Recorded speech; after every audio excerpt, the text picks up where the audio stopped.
Hello, everyone. Welcome back to another episode of Note to Self. Before I dive into today's episode, which is Turn Your Clutter into Cash, here's how.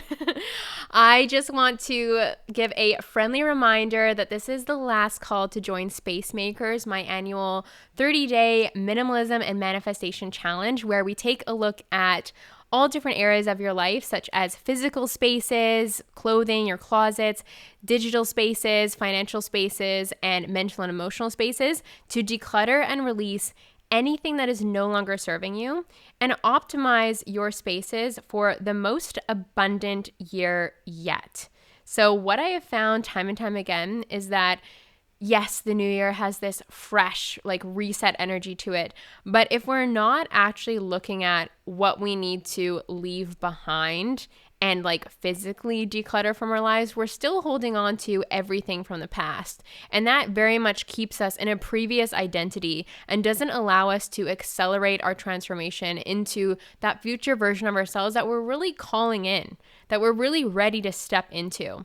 So if you're ready to set a clear stage for you to step onto and shine your light in this next year, I would love for you to join us. It is so much fun. So in today's episode, I want to talk about how you can turn your clutter into cash. I mean, what better time to talk about this than after the holidays, when I think a lot of us can relate to setting a budget for Christmas and then kind of going over it.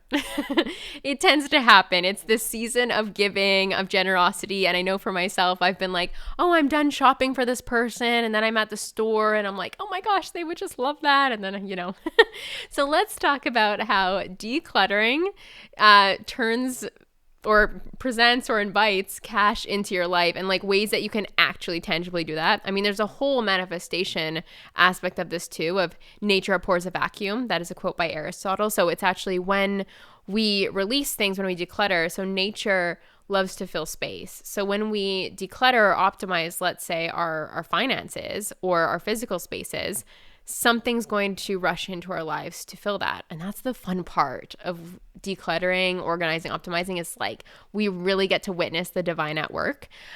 But when it comes to what you're in control over, I want to give a few of my tips on how to turn your clutter into cash. And this is something that is a part of SPAC Makers. I definitely speak into this. There's a whole week around financial decluttering.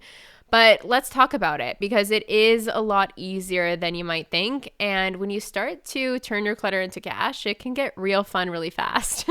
So the first thing we can do is to sell unwanted items. So the average home has hundreds of dollars worth of items that are no longer needed or used. So by selling things like clothes, electronics, or old furniture, you can make extra cash. You can list these items on platforms like Facebook Marketplace, Craigslist, or Poshmark, or even host a garage sale to clear things out. Plus, it's great knowing that what you no longer need can go to a new home and put some extra money in your pocket. So this, of course, for I think a lot of us is something that we intend to do, but we don't actually carve out the time to do it. And that's why joining a program like SPAC Makers is so key, because you're actually held accountable to doing that.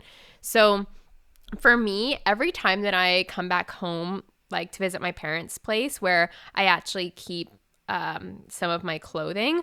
Well, I've actually been living in Austin, but I've got some clothing here that I always would refresh whenever I would go travel to a different place. And every time that I'm back, I take a look at my clothing. I sort through it. I look at every piece, decide whether it's something I need, whether it's something that, sparks joy or I can feel confident in.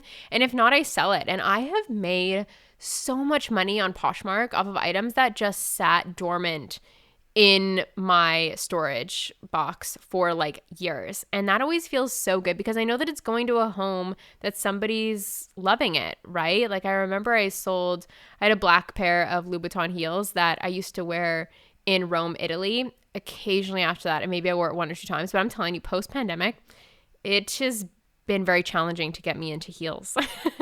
I like platforms and stuff, but heels, I don't know why. It's post-pandemic, I'm unless it's comfy, I don't know. And they weren't the comfiest shoes, but they were gorgeous. And I knew that somebody out there must have had those classic shoes on their list. And sure enough, they sold very quickly on Poshmark, and I made quite a pretty penny for them. They cost me a pretty penny at one point in time. They brought me a lot of joy for a chapter of my life, but they just weren't getting used, and they were too pretty to just sit there, So that's how selling unwanted items can bring in some money for you. Decluttering isn't just like a money maker, it's also a great money saver. So when you clear out the clutter, you also become more mindful of what you truly need in your space and in your life. Without all the excess, it becomes easier to resist impulse buys and focus on what's truly necessary. So this shift in mindset can help you save money on purchases you don't need, creating a positive financial impact over time. So I can give the example of when I was getting ready to move to Bali, when I was decluttering, minimizing my condo down in Toronto. I had gotten into this habit over the pandemic. This was like 2020, 2021. I gotten into this pattern of going to the grocery store almost every day. So because Toronto was quite locked down and we weren't really allowed to do anything, I got into this habit of just like going to the grocery store every day and like buying something.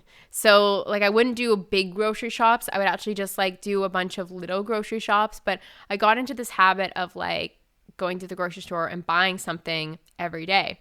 And what had happened was I had this really deep cupboard that would be all of my non-perishable foods. And that just got fully loaded with stuff. And as I decided, that I was moving to Bali, I had about 3 months. So I went through that cupboard and I actually just started to like eat the food that was actually there. So again, it made me more mindful about like what I was purchasing. It taught me lessons about myself that like during the pandemic, I developed a habit. That actually wasn't really serving me. I mean, mentally it was serving me in some ways, but for me to be more conscious about my spending and about more mindful about the clutter in my home or what was accumulating in my cupboards, it was a great activity. There's always so much to be learned about our spending habits when we decide to do an intentional declutter. So next, lower stress and boost in productivity. So when your space is organized and clutter-free, you'll find it easier to focus on making sound decisions. So this can translate into better money management, like I just reflected, whether you're cutting unnecessary expenses or investing in things that matter to you. Plus, you feel more at ease and confident in your environment, which often leads to increased creativity and productivity. So another kind of personal example I can give to this is like whenever I like declutter or organize my bathroom drawers or, my like feminine products, things, my skincare, my makeup, I always like get excited about being resourceful. So I might notice that like a certain face mask is coming very low in its like container, and I get really excited about finishing products to the bottom, right? Like I don't know about you guys, but sometimes I think we can all relate to like having just almost empty shampoo bottles in our showers and then going out and buying a fresh new big one, but we don't actually use the rest of the one that was there. For me, I love the challenge of like, okay, I'm going to use up, I'm going to be resourceful about everything that's there. And that's just a way of feeling really good in yourself. Like it leads to like productivity because you're like, I'm actually utilizing the things, or I'm just deciding to throw it out if it's not something I'm going to use, but I'm actually using what I've got. And in that space, there's a lot of abundant creative energy, or again, just like good feelings that come in because you don't feel like you're wasting anything. You just feel like you are in control, you are optimized, you are resourceful. Like it's a really good feeling to recognize your resourcefulness. I refer to it as resourcefulness because that's what it feels like to me, but maybe you can relate to it in a different way. But again, lower stress and boost your productivity, which naturally turns clutter into cash, saves you money. So the next tip I have today is create a streamlined financial space. So when your finances are organized and your living space is optimized, it's easier to track your spending and set goals. So with fewer distractions and clutter, you can focus on building savings, reducing debt, and investing wisely. So again, financial decluttering, oh my gosh, it's like such such an exciting thing to do when you get your energy behind it, because any time when I do this, I personally do this every couple of months. I take a look at everything that's like going in and out of my accounts. I have a bookkeeping team, so they create like these really amazing reports for me each month. And when I dive into them, I'm always looking at like, is there any energy leaks here? Is there any money leaks? Like, is there, for example, a subscription to something that I'm no longer using? And I'll cut things off. And that feels so good because, again, I'm saving money for myself, and I'm very conscious. I'm very open to receive when it comes to my money, because I respect it. I care. I don't want it to just leak out. I am like ready to use this in ways that actually feel like I'm on top of it, that I'm actually productive in, let's say, my spending or my business expenses.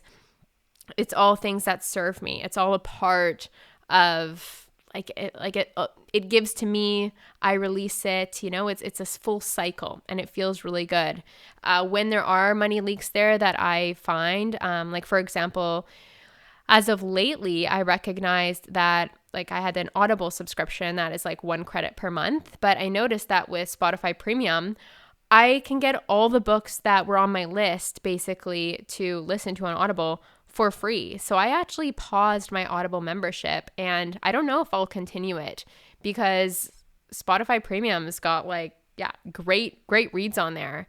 And I don't need to be spending the extra $15, $16, whatever it was per month on Audible if I can get them for free. So it feels really good. You feel like you're achieving things and supporting yourself when you recognize those those leaks, and then you can reinvest the money, right? Maybe that extra $15, $16 could go to your investments, just as an example.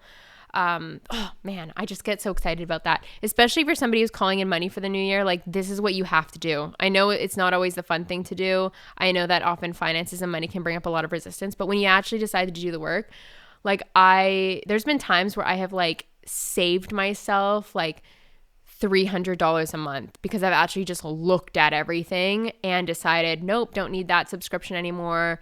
Don't need that. Asked for a refund on something that I didn't use. Like, oh man, it's so much fun. You just feel like a money queen or a money king when you're doing that. So anyways, I hope that you guys enjoyed this episode, and I hope it inspired you to create some cash from your clutter, some transformations in those spaces.